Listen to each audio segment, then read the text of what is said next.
Dito na tayo guys sa loob ng Sorel Residence. Guys, good afternoon. Nandito po tayo sa Sorel Residence sa Santa Mesa, Manila. Mayroon po dito, license po to. Original na Lamborghini Aventador. Yan. Issue sir, wala na yung battery pala. Tapos yun po, check natin kung nabasa po ba to sir? Di naman. Nabasa po ba? Yun, check na natin dito. Iba kasi yung audio power board nyo. Nakaset na po dun sa pinaka sa pati yung cambio nandun na rin. Tapos ito check din natin linya pati itong motherboard. Base po dito sa ayan, nadaga siya. Ayan, matain ng daga. Tapos dito yan, nabasa yung board. Yan nabasa yung board niyan. Tapos mukhang kinalawang din yung battery. Linisan muna natin ito. Pati yung tingnan natin madaan sa linis. Base po dito sa board niya, 25 amperes lang po to. Pero kung dalawa lang naman po yung motor niya na malaki, pwede pa naman po yun. 20 to 25 amps, pwede naman po yan. Check na lang po natin to kasi binaya ng ipis tas nabasa po. Check na lang po natin, gawan natin ng paraan. Pero kung talagang send mo dun sa paggawa ha. Kasi ito din Para makita niya rin. ito guys, tinirahan na rin ng ng ipis. Tapos may mga tay-tay po ng yan para naging putik. Tapos yun po, naanggihan po siya, may mga watermark. And then yan po, ito medyo okay pa ng gawa natin ng paraan to.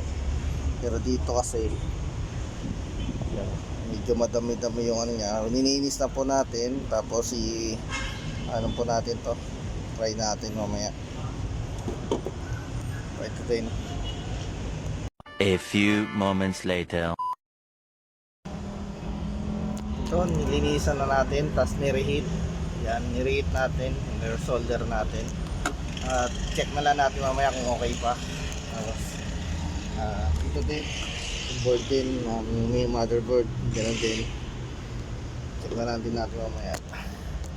Tapos ito, linisan natin to kasi ito, kung ganyan, daming mga tayo ng bubwet. Tapos dito din, ayan. Tapos tinirahan na rin ng mga ng ipis, ganoon din dito.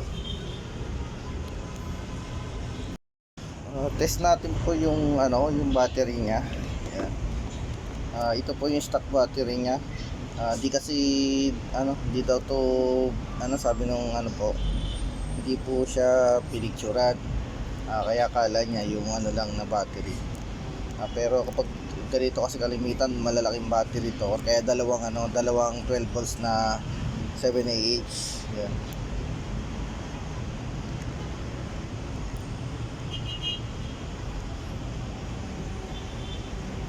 Testing po natin.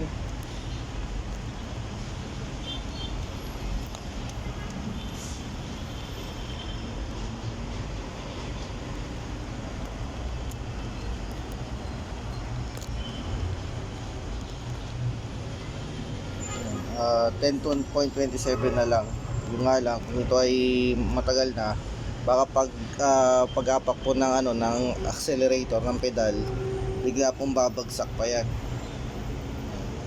Baka mabot lang ito mga 8, ganun lang. Testing po natin, kapit na po natin yung mga parts. Tapos testing po natin.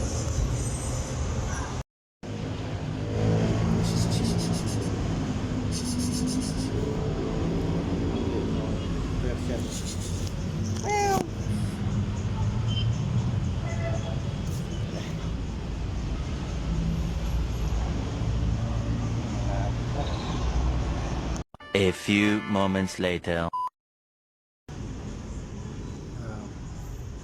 Guys, ito na.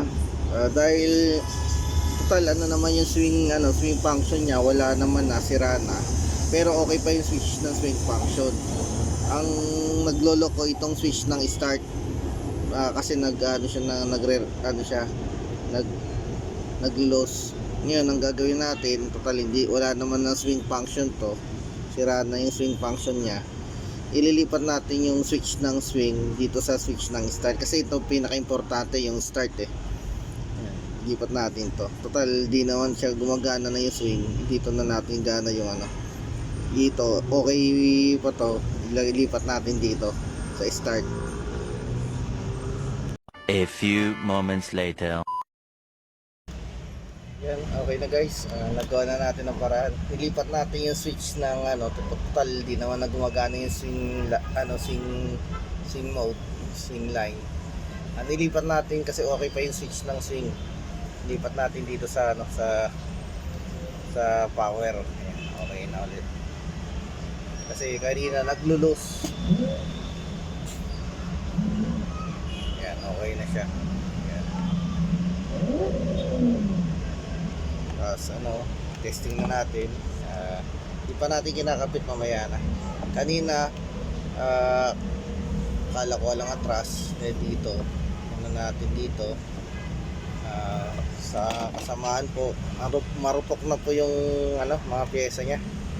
Yan, naputol nga rin dito yung sa ano, sa mga pins. Tapos yung pinaka ano niya, wala na, dikit-dikit na kasi yung ano nito. Dikit-dikit na yung ano, ginawa ko ng karang kanina. Wala, ayan. Niresolder ko na, mga kinalawang na kasi yung pins dahil nga nabasa. Ayun, kinalawang dyan. Ayan, oh. Tapos nagdikit-dikita na sila dito sa mga IC nya. Kanina madumi yan. Nililisan natin, niresolder, kaso lang literal wala na talaga. Mga IC na to, sigurado ko IC na to. Kasi may power naman eh. Saka tinest ko tong ano, okay naman siya. It means dun sa pinaka-ano niyan. Ngayon, pinalitan natin ng bagong board. Ayan, itong board. Yan. Pinalitan natin yung bagong board. Yan, okay na siya. Yan.